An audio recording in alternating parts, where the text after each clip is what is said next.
Assalamualaikum warahmatullahi wabarakatuh. Pada kesempatan kali ini saya akan menyampaikan materi manajemen keuangan 2 mengenai pembelanjaan intern dan kebijakan dividen yang disusun oleh saya sendiri, Realin Hening Karatri, SEMM. Oke, teman-teman, langsung saja pembelanjaan intern dan kebijakan dividen. Nah, pertama saya di sini akan membahas tentang internal financing, di mana di sini pemenuhan kebutuhan dana dengan dana yang dihasilkan sendiri di dalam perusahaan.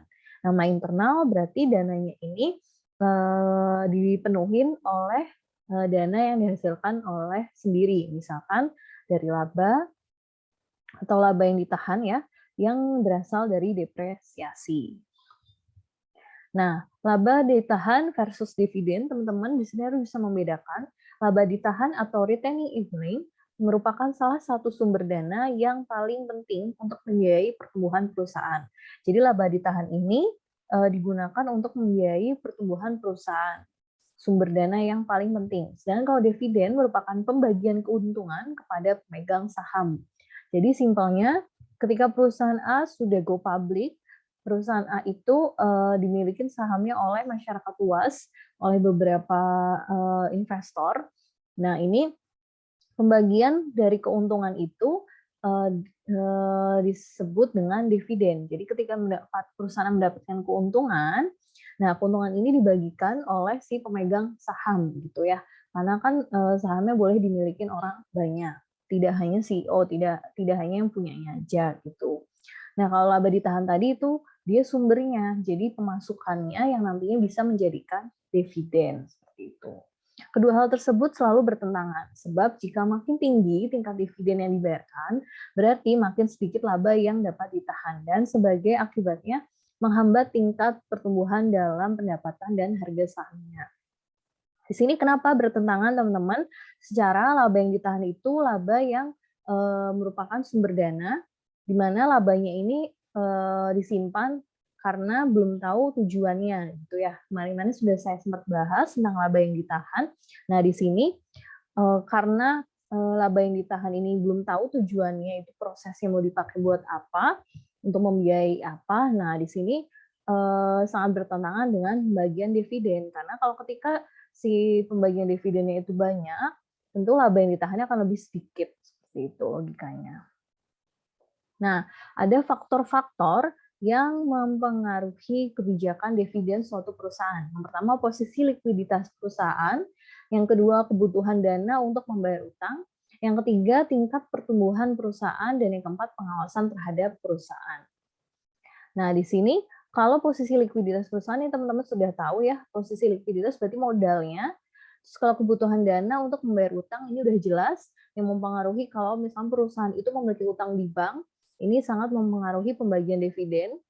Terus ada tingkat pertumbuhan perusahaan, ketika pertumbuhan perusahaan itu melambat, otomatis pembagian dividennya juga akan lambat atau kecil.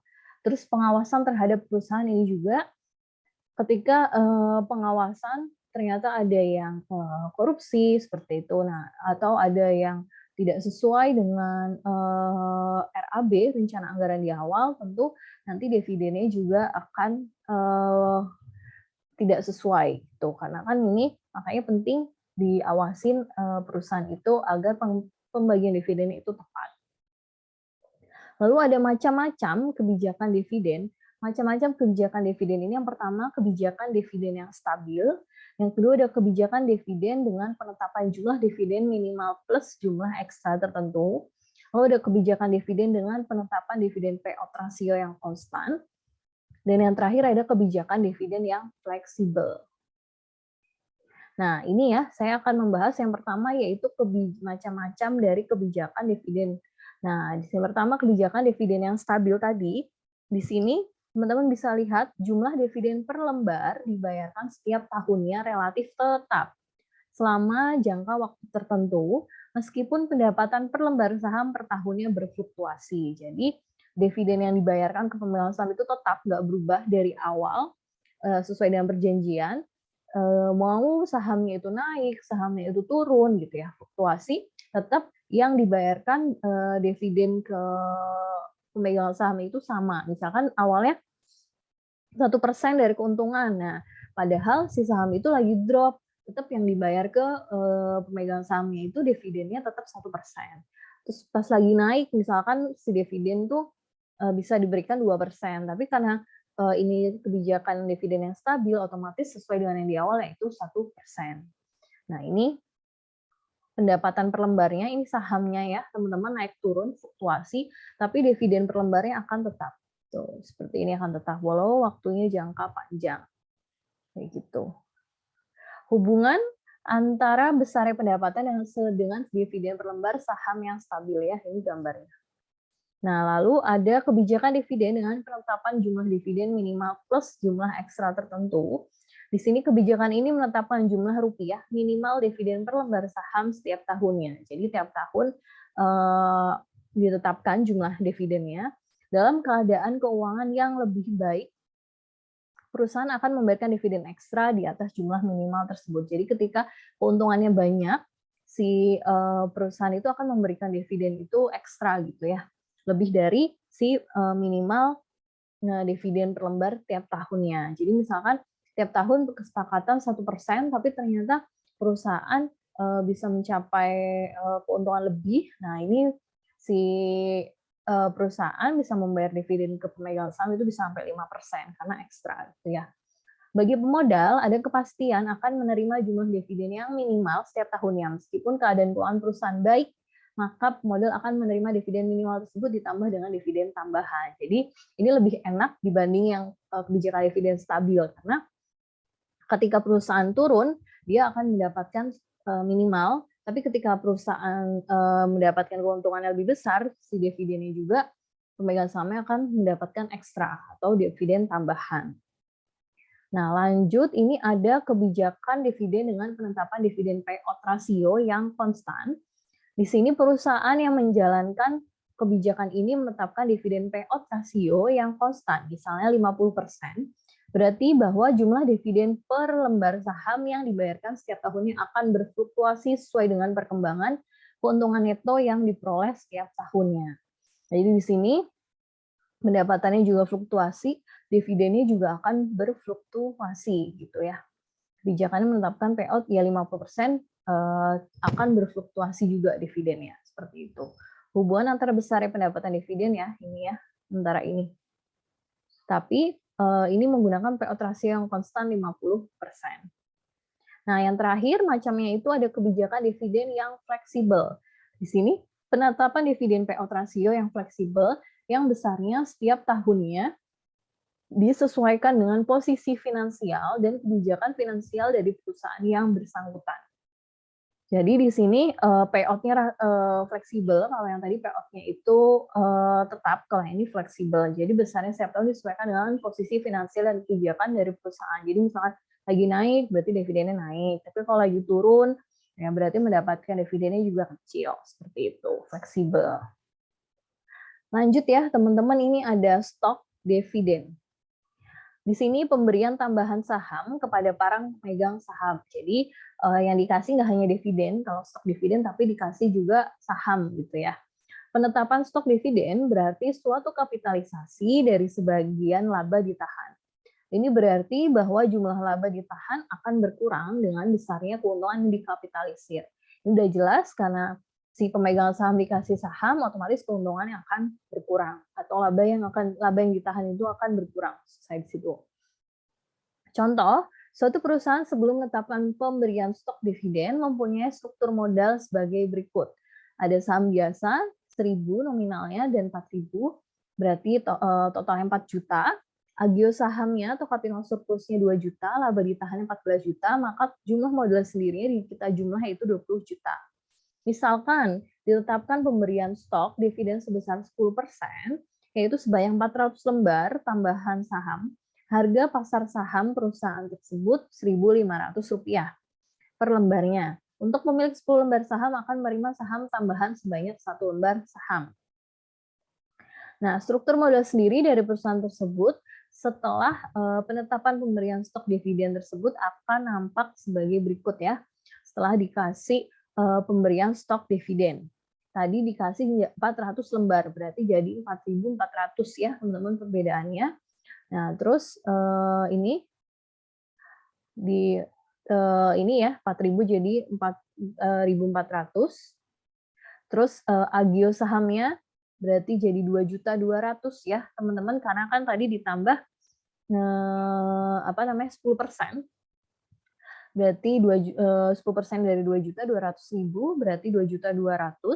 Lalu laba ditahannya 13.400.000 karena kan dia tadi 400 lembar, berarti jadi 4.400.000 10%-nya. Nah, berarti dijumlahkan hasilnya itu 20 juta. Ini kenapa jadi 13 ini berkurang, yang tadinya 14 juta tapi berkurang 600.000 si laba yang ditahannya, berarti jadi 13.400.000 karena ini ya 1.500 per sahamnya, berarti 1.500 kali 400 itu hasilnya 600.000 ya teman-teman, berarti 14 juta tadi dikurangin dengan 600.000 hasilnya 13.400.000 itu. Kenapa dapat 13.400.000? Kalau tadi 4.400.000 dari sini karena 400 lembar, 2.200.000 karena 10%-nya dari 2 juta, berarti 2.200.000, 13.400.000 itu didapat dari tadi 1.500 dikali dengan 400 lembar yaitu 600.000, berarti 14 juta dikurangi 600.000 yaitu 13.400.000, totalnya itu 20 juta. Stok dividen seharga 600.000 yaitu 400 dikali 1.500 dipindahkan dari laba ditahan ke rekening saham biasa dan kapital surplus karena si pemegang saham mendapatkan tambahan saham. Oleh karena nilai nominalnya tetap sama yaitu 1.000 per lembarnya, ini sama ya nominalnya, maka tambahan jumlah 400 lembar saham biasa mengakibatkan bertambahnya saham biasa dengan 400.000 ini. Yaitu 400 dikali 1.000, sisanya sebesar 200 yaitu 600 dikurangi 400 ditambahkan pada rekening kapital surplus ini ya teman-teman ya. Atau bisa juga tadi 10% dari si 2 juta, atau bisa juga ini karena sisanya itu masuk ke kapital surplus. Agio saham itu sisa kapital surplus ya, atau sisa dari si apa namanya pemegang saham dapat keuntungannya. Nah, ini 600 ini yang tadi dari 1.500 kali 400, 600.000 dikurangi dengan 400.000, yaitu dari sini 400.000 ya. Dari 400 kali 1.000. Hasilnya yaitu 2.200.000. Oke, lalu stok dividen ditinjau pendapatan pemegang saham. Diketahui bahwa keuntungan yang akan dibagikan sebagai kas dividen sebesar 4 juta sebelum ada stok dividen, maka pendapatan per lembar saham sebesar 4 juta dibagi 4.000 yaitu 1.000. Sesudah ada stok dividen, jumlah lembar sahamnya menjadi 4.400 lembar. Ini berarti bahwa pendapatan per lembar saham sesudah ada stok dividen sebesar 4 juta dibagi dengan 4.400 yang tadi ya. Karena kan tadi 400 lembar, hasilnya itu 909. Dengan demikian, seorang pemilik 10 lembar saham sebelum ada stok dividen akan menerima pendapatan sebesar 10 kali 1.000. Yang 10 lembar tadi yaitu 10.000.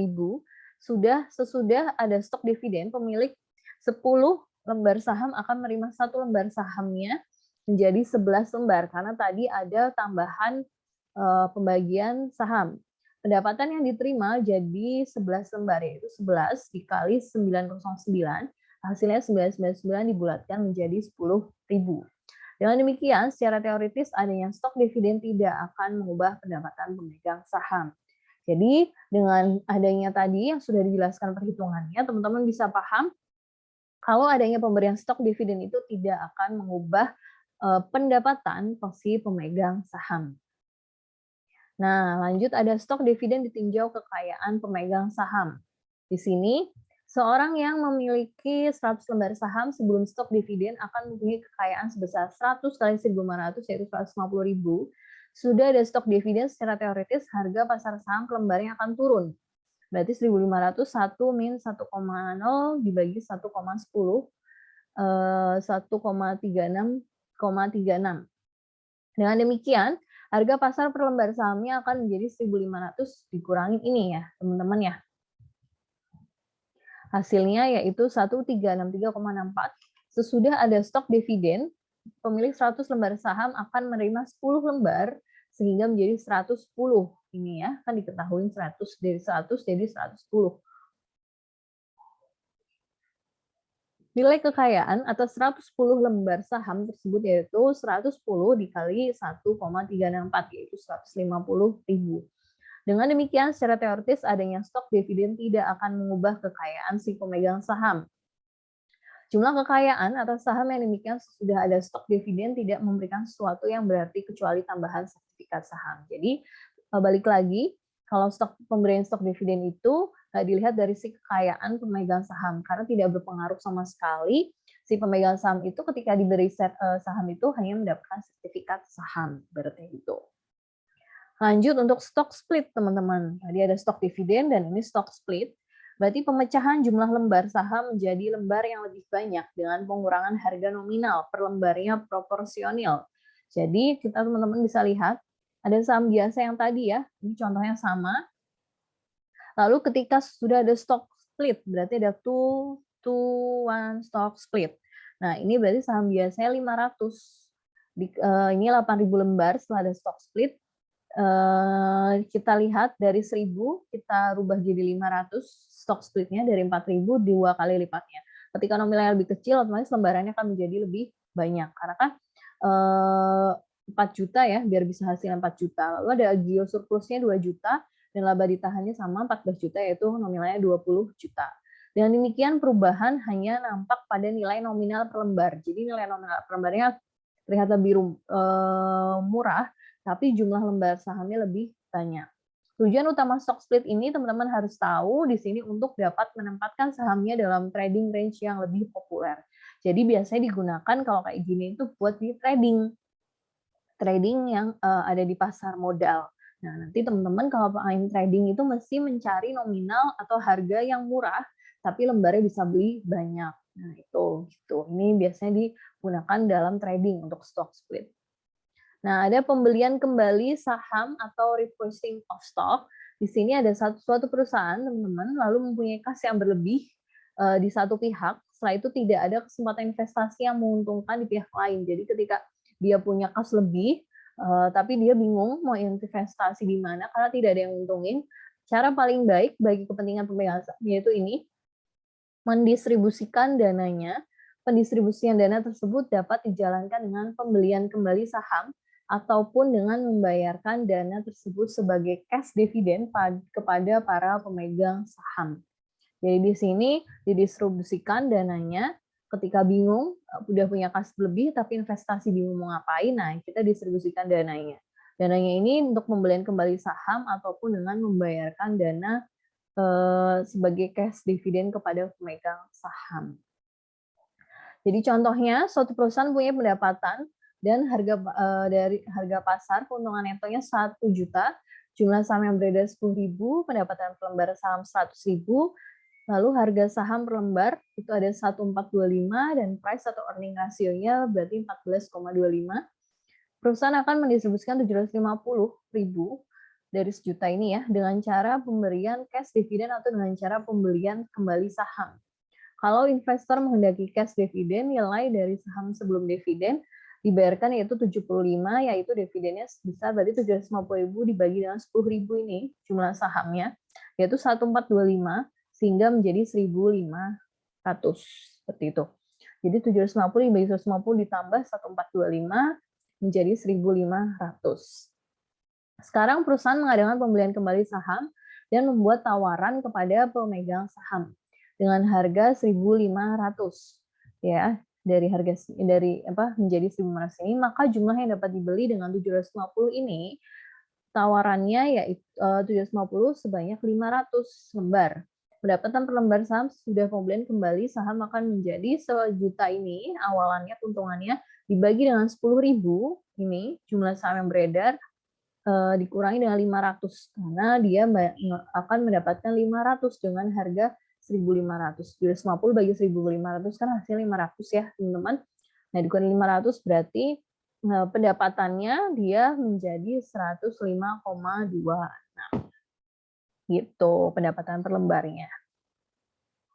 Nah, ini ada lagi, apabila price di sini, atau earning ratio tetap 14,25, maka harga pasar dari saham tersebut sebelum dividen akan menjadi 14,25 dikali 10,26 yang tadi, yaitu 1.500, yaitu sama dengan harga pasar saham sebelum dividen. Kalau menggunakan cara mendistribusikan dana tersebut dengan membayarkan sebagian cash dividen. Dalam contoh tersebut secara teoritis harganya teman-teman bisa menggunakan rumus ini, P, PX ditambah D dibagi dengan S. P harga equilibrium pembelian kembali saham, PX itu harga per lembar tadi ya, yaitu jumlah dana yang didistribusi, dan S jumlah lembar saham yang beredar sebelum ada pendistribusian dana. Kita masukkan 1425 yang tadi harga ini per sahamnya ditambah 750.000 yang ini teman-teman distribusiannya, lalu dibagi 10.000 tadi lembar per sahamnya, hasilnya itu 1.500. Apabila ditawarkan harga lebih rendah dari 1.500, maka pemegang saham akan mengalami kerugian dalam bentuk kekurangan kekayaan otomatis. Ada dua metode yang banyak digunakan dalam pembelian kembali saham ini, bisa melalui tender offer atau melalui pembelian kembali saham di pasar. Jadi di bid dan loss gitu ya. Jadi dijual dan dibeli kembali. Oke, teman-teman, sekian penjelasan dari saya. Semoga bermanfaat tentang kebijakan intern ini, tentang dividen juga. Semoga teman-teman paham. Kalau misalnya kurang paham bisa dibaca buku Bambang Riantonya, atau bisa dilanjutkan pada diskusi tanya jawab. Sekian, wassalamualaikum warahmatullahi wabarakatuh.